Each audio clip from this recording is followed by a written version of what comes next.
పుత్ర ఎంక్వైరీ చేసా ఉన్నా. పక్కనే లేడీస్ కాలేజ్ ఉండడం వల్ల ఏమై చేసిందో తెలియదు అన్న. ఒక ఆడపిల్ల వల్ల వాడు తప్పించుకున్నాడు. అసెంబ్లీలో అపోజిషన్ వాడు కావాలనే ఈ విషయం అడుగు మరి కలుగుతున్నాడు. ఇంతకు మించి మనం ఓర్పుగా ఉంటే వాడు ఖచ్చితంగా గెలిచేస్తాడు. బెజవారి నుంచి 50 మందిని రప్పించండి. ఎవరు ఎదురు చూడే సమయంలో వాడి ఇంట్లోకి దూరి వీరభద్రాన్ని ఆడి కొడుకని లేపేయమనండి. ఊరోళ్ళు ఎవరైనా అడ్డొస్తే పెద్ద చిన్నాడు చూడకుండా అడ్డగా నరకమని చెప్పు. అన్నా ఇలా ఓపెన్ గా అన్ని చేస్తే మీ మీద అందరూ డౌట్ పడతారన్నా.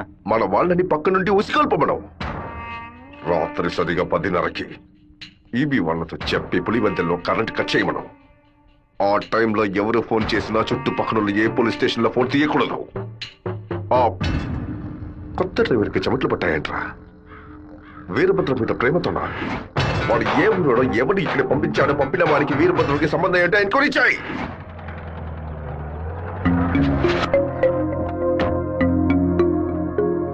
పెళ్లి ఏమిటన్నయ్యా? వద్దమ్మా. ఎప్పుడు నాన్న గురించి మాట్లాడుతుంటావుగా, నాన్న ఇలాగే ప్రవర్తిస్తారా? శత్రువైనా మర్యాద ఇచ్చి మాట్లాడతారు కదా, వెళ్ళనయ్యా. నేను నిన్ను క్షమాపణ అడగడానికి రాలేదు. ఎందుకంటే నేను చేసిన తప్పుకి క్షమాపణ లేదు. మేము ఊరు వదిలి వెళ్ళిపోతున్నాం.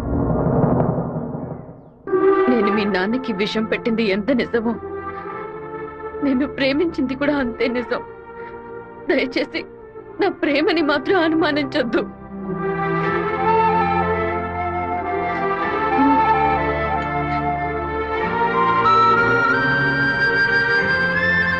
బావా నీతో మాట్లాడాలరా. ఏదో అమ్మ మాట విని తెలియక తప్పు చేసిందిరా, క్షమించేవాడేరా మనిషి. నువ్వేంట్రా? మా ఇల్లు నాకు గుడి లాంటిదిరా. మా అమ్మ నాన్న దేవుడురా. ఆయన్ని చంపాలని ప్రయత్నించిన అమ్మాయిని ఎలా క్షమించమంటావు? నాకు అర్థమైందిరా. నీ దగ్గరికి మొదటిసారి అమ్మాయి వచ్చినప్పుడు నిన్ను ప్రేమిస్తున్నాననే అమ్మాయి చెప్పింది, పెళ్లి చేసుకుంటాననే కదా చెప్పింది. హత్య చేయడానికి వచ్చిన వాళ్ళు అలా అంటారా? నీ మనసులో అమ్మాయి లేదని నాకు ప్రమాణం చేసి చెప్పు. ఉందిరా, తను నా మనసులోనే ఉంది. కానీ ఇప్పుడు వచ్చి వెళ్ళింది నేను ప్రేమించిన రాధిక కాదు. బాబు శివ, నేను చెప్తే నువ్వు వింటావా? వెళ్ళి అమ్మాయిని తీసుకురా. నా తల నరుకుతానన్న వాడి తలని నరికి తీరుతానన్న పట్టుదలతో ఉన్నావు కదా. వాళ్ళ నాన్న చంపిన వాడి మీద అమ్మాయి కోపం ఉండదా? ఈ సీమలో పుట్టినటువంటి ప్రతి అమ్మాయికి ఆ పౌరుషం రోషం ఉండడం సహజమే. మిత్రుడితో స్నేహం చేయాలి, వీరుడితో తలపడాలి, శత్రువుతో పోరాడాలి. కానీ ద్రోహికి మాత్రం ద్రోహం చేయకూడదు.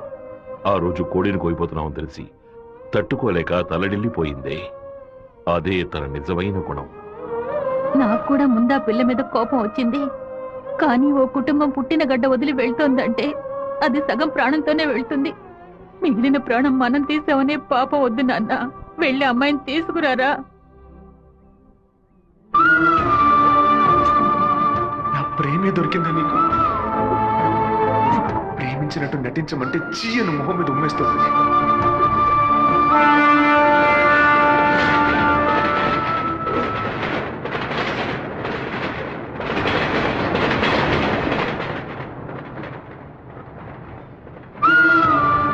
రా, ఇంటికి వెళ్దాం.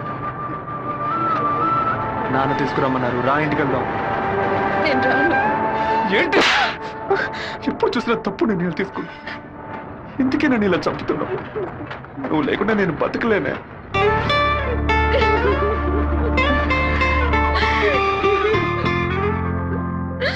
నీకు ముఖ్యమైన విషయం చెప్పాలని ఒంటరిగా రానా? ఎక్కడికి ఒంటరిగా వెళ్తున్నారు? మాణిక్యం రమ్మని చెప్పాడు. కూడా ఎవరైనా తీసుకెళ్ళండి. ఎవరైనా తీసుకెళ్దామంటే భయపడుతున్నాడు. ఒంటరిగానే వెళ్ళొస్తా. వద్దొద్దు సుబ్బారావు, అయ్యా అన్నతోటి వెళ్ళు. సరేనే. 2 కత్తులు తీసుకెళ్ళు. నువ్వు లోపలే దాక్కుని చూడు. బెజవాడ పెద్ద దగ్గర ఎంక్వైరీ చేశాను. ఆ డ్రైవర్ ని పంపించింది మురళీ ట్రావెల్స్ గోవిందరాజు. వాడికి వీరభద్రానికి పెద్ద లింక్ ఉందన్నా. వెళ్ళే సాకుతో మన ప్లాన్ ని లీక్ చేస్తాడేమో, వెళ్ళి వేస్తాడ్రా. అన్నా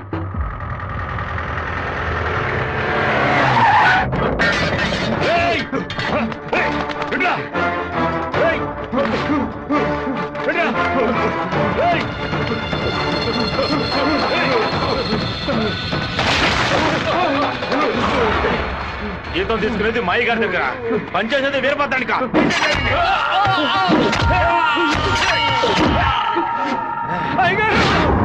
మన సత్యమూర్తి అన్నది దగ్గర మనుషులు చంపేశారయ్యా.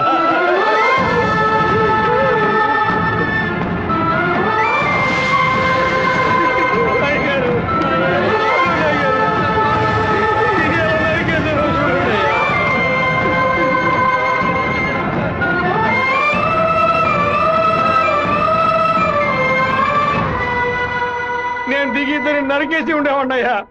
కానీ ఒకవేళ నాకు ఏదైనా జరిగితే ఆ కబురు మీకు అందకుండా పోతుందని నోరు మోసుకుని ఉండిపోయినయ్యా. కరెంటు కట్ చేస్తారట, ఫోన్ చేస్తే పోలీసులు రారట. పదవిలో ఉన్నామన్న పొగరు. సరే, అందరూ ఇళ్లకు వెళ్ళండి. మీ పెళ్ళాం పిల్లల్ని జాగ్రత్తగా చూసుకుని ఇంట్లోనే ఉండండి. మమ్మల్ని అందరినీ ఇంటికి వెళ్ళి జాగ్రత్తగా ఉండమని చెప్పి మీరు ఒక్కరే వాడితో పోరాడతారా? మిమ్మల్ని ఇక్కడ ఒంటరిగా వదిలేసి మేము మా పిల్లలను వాటేసుకుని పడుకుంటాం అనుకున్నారా? ఇన్నేళ్ళు మా అందరి కోసం మీరు ఎంత కష్టపడ్డారో తెలుసాయి గారు. ఈ రోజు మీకు సమస్య వస్తే మేము ఎలా ఊరుకుంటాం అనుకున్నారు? మేమేం చేతగాని వాళ్ళం కాదు.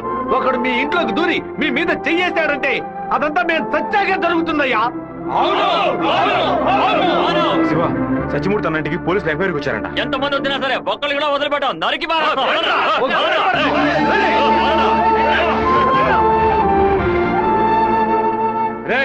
ఎవరు వచ్చేస్తారే కత్తికో కంటగా నరికేస్తాం.